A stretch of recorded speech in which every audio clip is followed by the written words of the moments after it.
Okay, so I just want to do a quick mini lesson to introduce the project of the literature review and talk about some of the basic first steps that you're going to encounter this week and into next week.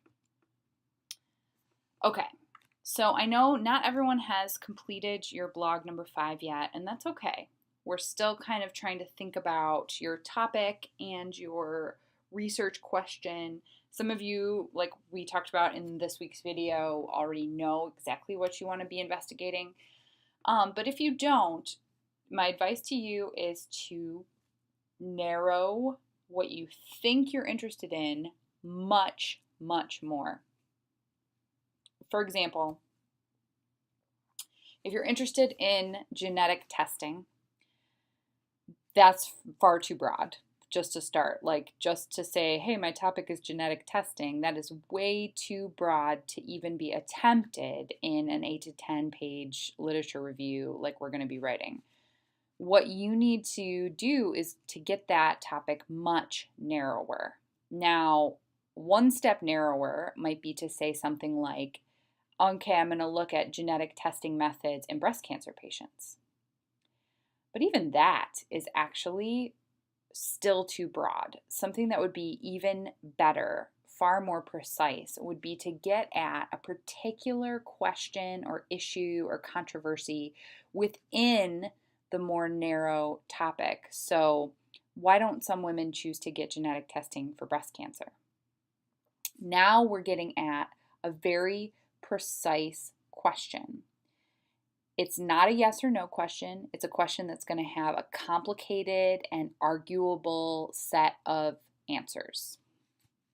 So, as you're thinking about your topic, if you feel like your preliminary search for launch text isn't really giving you that much, it's probably because your topic is too broad and you need to narrow. Get it narrowed down by content, by talking about a particular population, get it narrowed down by time frame, get it narrowed down by location, whatever you need to do to make it more precise. Okay, so that brings us to the research question. So one of the things that I want to just reiterate, I think I talked about this in our weekly video, but in your literature review, you don't actually want to ask a question.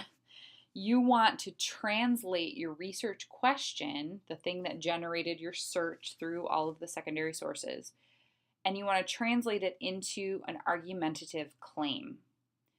Because the whole purpose of a literature review is to provide evidence for the conversation surrounding the thing that you want to say. So we're trying to read up on a lot of different sources to see what multiple authors are saying about your topic and your research question so that you can say something. Your job is to set yourself up to speak into the conversation yourself. So, in a literature review about the topic we just introduced in the last slide, you actually don't want to have the question, why don't some women choose to get genetic testing for breast cancer? Like we said, there are complicated and arguable answers to it. There might be a lack of insurance, a fear of results, a lack of knowledge of family history. All of those are reasons that can be added to your argument. So what you want to do is take that question and create a claim statement that functions as the thesis of your literature review. Many women choose not to get genetic testing for breast cancer due to lack of insurance, a fear of results, and lack of knowledge of family history. Now, that's a very simplified form. You can get a little fancier if you play around with the language, or you could collect all of those reasons and into a bigger phrase that you would sort of summarize. But you want to make sure that your research question is translated into an argumentative claim. Now, this might be kind of backing up a little bit, but the search you're searching for launch texts or core texts, 1 to 2 articles that will sort of send you on your way. It could be a general article or a more precise article that you use as your launch text. But overall, you want at least 1 to 2 general articles that provide some kind of background or establish the problem.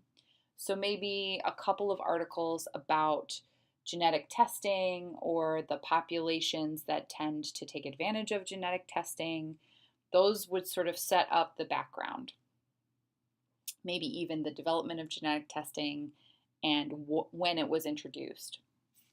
Then you want to search for 3 to 4 or more articles that get at specific aspects of the problem and illuminate the gap. So you want to be reading just as much to know what people are saying as you want to know what people aren't saying about your topic. So don't forget that in this search, you're not constrained to one method of searching. You can crib keywords from each article that you find.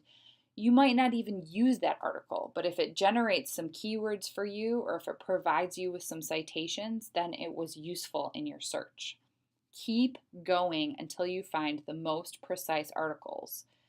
Do not settle. Oh, this kind of attaches to what I'm talking about. There's just simply too much literature out there in all of the discourse communities that are represented in our class that you should be able to find handily many peer-reviewed journal articles surrounding the topic that you're interested in. So we'll talk a little bit more next week about outlining, concept mapping, and drafting your lit review. But overall, the shape of your lit review is something that should go from general to particular. So oftentimes, a literature review is represented as a funnel. So you would want to start broad. You start with the most basic or maybe even the oldest sources, the seminal sources that kind of set up the whole conversation. And then you want to get more specific and more specific until you get to your particular argument or hypothesis. So as you're reading, just kind of keep in mind that you want to try to gather both general articles that would kind of set up the broad part of your funnel, and you want to get more specific articles that are more closely related to your argument. Now, if you find articles that are disagreeing with you, that's something that you can integrate into your lit review. That works perfectly within the funnel because that's illuminating a gap or a tension that you are trying to speak toward in your own scholarly voice. So just a few things to keep in mind as you start out reading for your literature review.